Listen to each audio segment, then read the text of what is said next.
चावल से इडली वड़ा ढोकला तो आपने कई बार खाया होगा, लेकिन आप इस रेसिपी को एक बार ज़रूर ट्राई कीजिएगा। बहुत ही टेस्टी, क्रिस्पी और मज़ेदार नाश्ता ये बनकर तैयार होता है, जो बड़े बच्चे सभी को बहुत ज़्यादा पसंद आता है। तो दोस्तों, आज हम 1 कप कच्चे चावल से बहुत ही टेस्टी क्रिस्पी नाश्ता बनाकर तैयार करेंगे। तो चलिए शुरू करते हैं आज की रेसिपी। इसे बनाने के लिए मैंने 1 कटोरी भर के कच्चे चावल लिए हैं। इन्हें अच्छे से कपड़े से पोंछ लिया है और ग्राइंडर जार में डालकर हम इसे पीसकर तैयार करेंगे। यहाँ पर मैंने इस तरीके का फाइन पाउडर बना लिया है। इसमें हल्के हल्के से चंक्स रहते हैं, जैसे रवा के जैसे। इसे दूसरे बर्तन में हमें ट्रांसफ़र कर लेना है। अब मैं इसमें बैटर बनाने के लिए बटर मिल्क का यूज कर रही हूँ, यानी कि छाछ। अगर छाछ ना हो तो आप आधा पानी आधा दही यूज भी कर सकते हैं। तो धीरे धीरे करके हमें इसे मिक्स करते जाना है। मैंने अभी तक 1 कटोरी छाछ का यूज किया है, फिर से मैंने 1 कटोरी से थोड़ा कम छाछ और ली है और धीरे धीरे करके डालना है। जितना हमें इसमें लगेगा उतना ही हमें इसमें यूज करना है छाछ को। बहुत ज़्यादा पतला बैटर हमें ये नहीं चाहिए।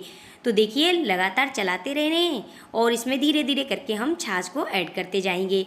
तो इस तरीके का हमें ये हल्का सा थिक बैटर चाहिए और इतने बैटर को बनाने के लिए मैंने 1.25 कप कटोरी छाछ का यूज कर लिया है, यानी कि 2 कप से थोड़ी कम छाछ हमारी इसमें लगी है। और इस तरीके का बैटर हमें ये चाहिए, बहुत ज़्यादा पतला या बहुत ज़्यादा गाढ़ा भी नहीं होना चाहिए। तो यहाँ पर मैंने टेस्ट के अकॉर्डिंग नमक और 1 चम्मच डाला है कुटी हुई लाल मिर्च। इससे इसका टेस्ट और जो कलर का लुक है वो बहुत ही अच्छा आता है। तो आप अगर कुटी लाल मिर्च नहीं है तो पिसा हुआ पाउडर भी ले सकते हैं मिर्ची का। फिर लेनी है कढ़ाई। कढ़ाई में मैंने 1 चम्मच ऑयल को गरम करने रख दिया था। इसमें 1 चम्मच जीरा, 1 चम्मच यहाँ पर मैंने चना दाल, 1 चम्मच उड़द दाल और 2 हरी मिर्च को बारीक चॉप करके लिया है। आपके पास करी लीव्स हो तो वो भी ऐड कर सकते हैं बारीक चॉप करके, बहुत ही अच्छा फ्लेवर आता है। इनको 2 मिनट ऐसे ही रोस्ट करना है। फिर मैंने इसमें ऐड किया है 1 मीडियम साइज़ का कच्चा कद्दूकस किया हुआ आलू। आलू को अच्छे से कद्दूकस करके धो के पानी को निकाल दिया है। इसे भी 1 मिनट ऐसे ही हमें हाई फ्लेम पर यानी कि रोस्ट कर लेना है। फिर अपना ऐड कर देना है यहाँ पर बना हुआ बैटर, यानी कि अब हमें फ्लेम को मीडियम रखना है और लगातार चलाते रहना है, क्योंकि ये बैटर बहुत जल्दी थिक हो जाता है। तो इसलिए ये लम्स ना बने, इसलिए लगातार आपको चलाते रहना है। तो इस तरीके से हमें चलाते हुए मीडियम फ्लेम पर इसे कुक करना है जब तक ये अच्छे से डो फॉर्म में नहीं आ जाता।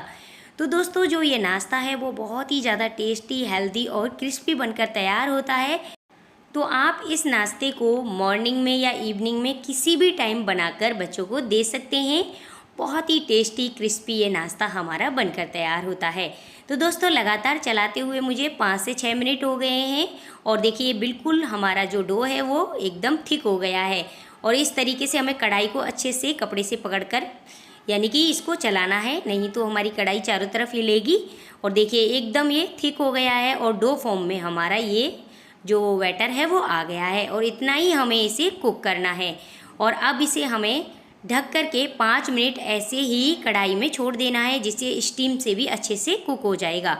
अब 5 मिनट बाद देखेंगे। इस बैटर को हमें किसी प्लेट की बैक साइड पर इस तरीके से निकाल लेना है और अच्छी तरीके से इसको हमें फिर सेक देनी है। तो सारे बैटर को मैं इस तरीके से प्लेट पर हल्का सा ऑयल लगा के निकाल ली हूँ और हाथ में ऑयल लगाकर इस तरीके से इसे मसलते हुए अच्छे से हमें चिकना कर लेना है। और अब देखिए, अब इस नाश्ते का शेप आप अपनी मनपसंद दे सकते हैं, चाहे तो बॉल्स के रूप में बनाएं या फिर सिलेंडर के रूप में इस तरीके से लंबे लंबे रोल्स में भी बना सकते हैं, या फिर इसे टिक्की की फॉर्म में भी आप इस नाश्ते को बना सकते हैं। लेकिन मैं इसे एकदम अलग तरीके से बना रही हूँ। अब इस डो को मैं इस तरीके से चारों तरफ अपनी प्लेट की बैक साइड पर अच्छे से फैला लूँगी, जिससे कि ये हमारा नाश्ता बहुत ज़्यादा थिक या बहुत ज़्यादा पतला नहीं होना चाहिए। एकदम मीडियम थिकनेस के साथ में ये सारा डो फैलाकर तैयार कर लेती हूँ। और ऊपर से इस तरीके से हमें पहले से चिकना कर लेना है। और भी चिकना करने के लिए मैं बेलन पर हल्का सा ऑयल लगाकर इसे ऊपर से फ्लैट कर लेती हूँ। तो देखिए, बेलन से ये एकदम स्मूथ हो रहा है। तो इसी तरीके से हमें इसे एकदम चिकना करके तैयार कर लेना है, जिससे इसका जो लुक है वो और भी अच्छा आएगा। अब इसे ठंडा होने देना है। आप चाहें तो ऐसे ही छोड़ दें, नहीं तो फ्रीज में रख सकते हैं आप, जल्दी ठंडा हो जाएगा। और ठंडा होने के बाद ही इसे कट करना है। तो अब मैं इसे इस तरीके से पहले चौकोर पीसों में कट करूँगी, फिर इसे ट्रायंगल के रूप में कट करके तैयार करूँगी। तो शेप आपको मैंने बता दी है, किसी भी वे में आप दे सकते हैं, जो भी आपको पसंद हो, जो आपके लिए आसान हो। तो टेस्ट में कोई फ़र्क नहीं आएगा, आप किसी भी शेप में इस नाश्ते को बनाकर तैयार कर सकते हैं। तो देखिए साइडों से जो हमारे अनइवन पार्ट हैं उनको हमें पहले चाकू की बैक साइड से निकाल देना है, जिससे कि हमारे जो शेप है वो एकदम परफेक्ट हमें मिल जाए। तो अभी इसे मैंने चौकोर पीसों में इस तरीके से पहले 3 पार्टों में कट कर लेना है। तो देखिए ये चौकोर पीसों में एकदम हमारा आसानी से ये कट कर तैयार हो जाता है। अब मैं इसे ट्रायंगल का रूप दे रही हूँ, तो बीच में से भी इस तरीके से हमें कट लगा लेना है, जिससे ये सारे पीसेस ट्रायंगल के रूप में आ जाएंगे।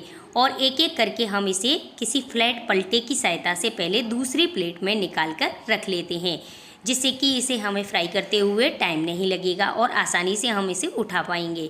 तो देखिए इस तरीके से ट्रायंगल को अच्छे से दूसरी प्लेट में हमें इस तरीके से अरेंज कर लेना है, एक एक वाई निकाल के। तो फ्लैट पलटे का ही यूज करें, नहीं तो इनकी शेप ख़राब हो जाएगी, क्योंकि ये बहुत सॉफ्ट होता है। तो इसलिए मैं इस फ्लैट पलटे से ही इनको निकाल कर दूसरी प्लेट में ट्रांसफ़र कर रही हूँ। तो सारे नाश्ते को इसी तरीके से मैं निकाल कर रख लेती हूँ। तो देखिए दोनों ही प्लेटों में मैंने सारा नाश्ता लगा लिया है। अब यहाँ पर कढ़ाई में मैंने ऑयल को गर्म होने के लिए रख दिया था। ऑयल अच्छे से गर्म हो जाए और फुल फ्लेम पर, यानी कि हाई फ्लेम पर हमें इनको फ्राई करना है। तो हाई फ्लेम पर मैं ऑयल को अच्छे से गर्म करके ये सारा नाश्ता फ्राई होने के लिए इस तरीके से डाल देती हूँ। और डालने के बाद इसे 2-3 मिनट ऐसे ही छोड़ देना है, क्योंकि ये बहुत जल्दी पलटेंगे तो आप ये टूट जाएगा, क्योंकि ये बहुत ज़्यादा सॉफ्ट है, इसलिए टूटने का डर रहता है। तो पहले इसे अच्छे से कुक होने दें एक साइड से, फिर धीरे धीरे करके इसको एक दूसरे के ऊपर ऑयल को डालते हुए इस तरीके से हमें पलटना है। तो देखिए बहुत ही अच्छा क्रिस्पी सा कलर आ गया है, एक साइड से गोल्डन कलर के यहाँ हमारा नाश्ता दिख रहा है, और इसे दूसरी साइड से भी पलटकर हमें अच्छे से क्रिस्पी होने तक फ्राई करना है। आप चाहें तो इस नाश्ते को सैलो फ्राई भी कर सकते हैं, और अगर आप चाहें तो डीप फ्राई भी कर सकते हैं। अगर आप ऑयल फ्री खाना चाहते हैं तो इसे हल्का सा स्टीम करें और इसमें हल्का सा एक तड़का लगा लें। बहुत ही टेस्टी ये नाश्ता हमारा बिना फ्राई के भी लगता है। तो इस तरीके से मैंने सारे बैच को अच्छे से फ्राई कर लिया है और नाश्ते को अलग निकाल लेना है। फिर से हम दूसरा बैच जो हमारा बच रहा है उसे भी इसमें ऐड कर देंगे, और सारे नाश्ते को ऐड करने के बाद उसी तरीके से दूसरे बैच को भी हमें फ्राई करना है। तो इतने यानी कि 1 कटोरी चावल में मेरा 3 से 4 लोगों का नाश्ता परफेक्ट बनकर तैयार हो जाता है। मेजरमेंट आप अपने अकॉर्डिंग कर सकते हैं, कम या ज़्यादा जो भी। तो देखिए इस तरीके से ये दोनों ही बैचों को मैंने फ्राई करके अच्छे से निकाल लिया है, और सारे नाश्ते को अब दूसरी प्लेट में ट्रांसफ़र कर लेना है। आप चाहें तो इसे टमाटो केचप, हरी चटनी, चाय, किसी भी चीज़ के साथ सर्व कर सकते हैं। बहुत ही टेस्टी बनता है। तो दोस्तों कैसी लगी आपको मेरी वीडियो अपनी कमेंट में ज़रूर बताना। फिर मिलते हैं एक नई रेसिपी के साथ। धन्यवाद।